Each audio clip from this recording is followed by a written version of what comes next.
तो जिन दोस्तों, आज की इस वीडियो में आप लोगों को जिस वैकेंसी के बारे में बताया जाएगा उस वैकेंसी का नाम है बिहार एसएससी। अगर आप लोगों का 20-22 साल एज है तो आप लोगों को याद भी नहीं होगा कि इसके पहले ये वैकेंसी कब जारी की गई थी, क्योंकि ये वैकेंसी लगभग 15 वर्ष के बाद इस वैकेंसी को जारी किया गया है आप लोगों के लिए।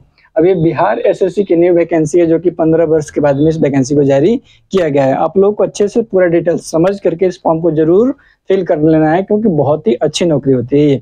अब देखिए यहाँ पर टोटल आप लोग बताते हैं कौन कौन इस फॉर्म को अप्लाई कर सकता है और कब से कब तक ये अप्लाई होगा। सब कुछ आराम से आप लोग समझते रहिए इसको। देखिए क्या है, टोटल पोस्ट का बात करते हैं कि टोटल पोस्ट कितना जारी किया गया और किस चीज की नौकरी है। तो ये फील्ड असिस्टेंट की नौकरी है। किसकी है? फील्ड असिस्टेंट की ये नौकरी है। बहुत ही अच्छी, आराम से बैठ करके घूमने वाली नौकरी है। कुछ ज्यादा मेहनत वाला काम नहीं होता है। तो फील्ड असिस्टेंट की नौकरी हो गई।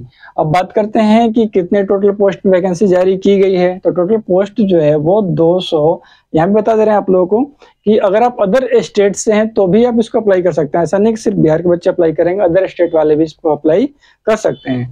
तो यहाँ पे देखिए टोटल पोस्ट जो है ये 201 पोस्ट पे टोटल वैकेंसी जारी की गई है। टोटल 201 पोस्ट वैकेंसी जारी किया गया है आप लोगों का। अब यहाँ पे देख लीजिए फील्ड असिस्टेंट की ये नौकरी है। आगे बात करते हैं कितने कितने कैटेगरी वाइज सीटें जारी की गई हैं, वो आप लोग समझ लीजिए अच्छे से, क्योंकि फिर आप लोग को पता चलेगा कि हाँ मेरे कैटेगरी में कितनी सीटें जारी की गई हैं।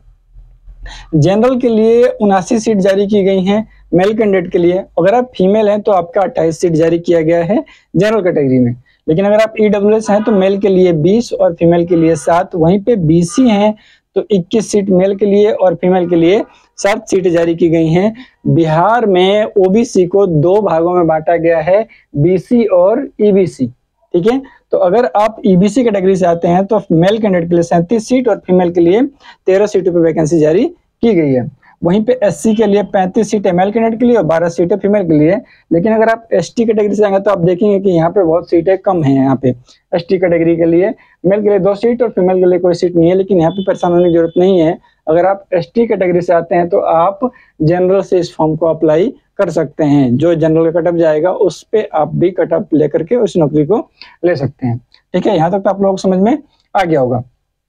अब देखिए यहाँ पे जो एसटी वाले हैं जो ये यहाँ पे जनरल से अप्लाई कर सकते हैं, ये आप लोग अपने ध्यान में रखिएगा।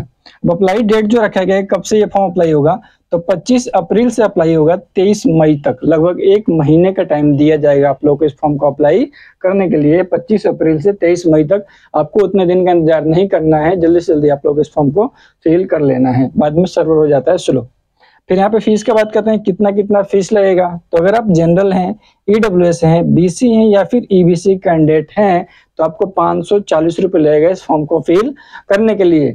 वहीं पे अगर आप एससी हैं, एसटी हैं या फिर विकलांग हैं या फिर फीमेल कैंडिडेट हैं तो आपको 135 रुपये लगेंगे इस फॉर्म को अप्लाई करने के लिए। 135 रुपये में आप इस फॉर्म को अप्लाई कर पाओगे। कौन कौन? एससी हैं, एसटी हैं या फिर कहीं से विकलांग हैं या फिर कोई फीमेल कैंडिडेट हैं, तो लड़की हैं, औरत हैं, तो आप अप्लाई कर पाएंगे 135 रुपये में।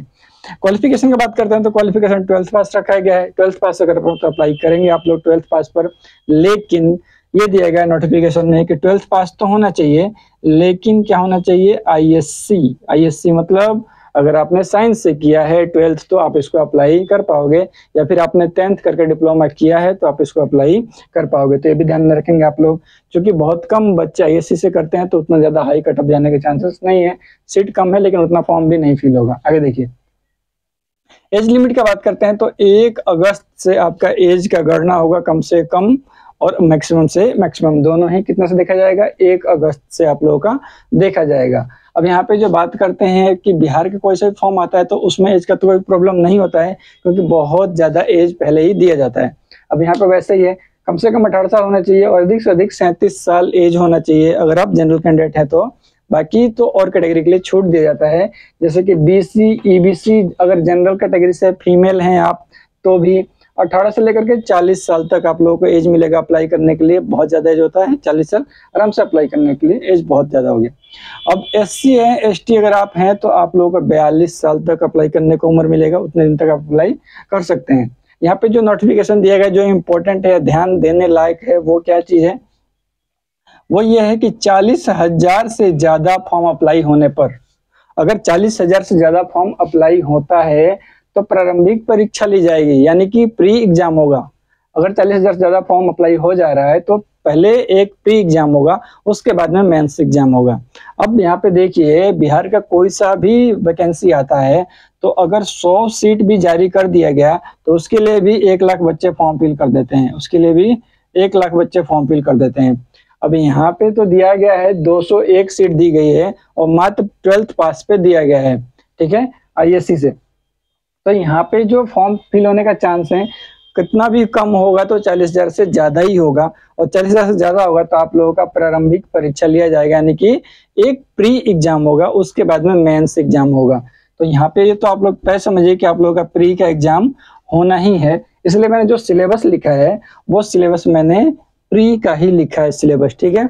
क्योंकि जब मेंस का एग्जाम बिहार कोई भी बहाली में मेंस का एग्जाम लेता है तो दोबारा से वैकेंसी का नोटिफिकेशन निकाल करके दोबारा फॉर्म अप्लाई करवाता है, उसके बाद में वहां पे आप लोगों का मेंस का एग्जाम लिया जाता है, दोबारा सब प्रक्रिया दोबारा होता है।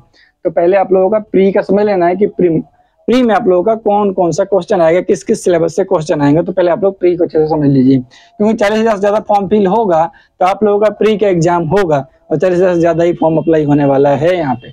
अब देखिए 150 क्वेश्चन टोटल रहेंगे जो कि 600 मार्क्स के होंगे, 150 क्वेश्चन 600 मार्क्स के होंगे और 2 घंटा 15 मिनट का आप लोगों को टाइम दिया जाएगा इसको टोटल क्वेश्चनों को सॉल्व करने के लिए।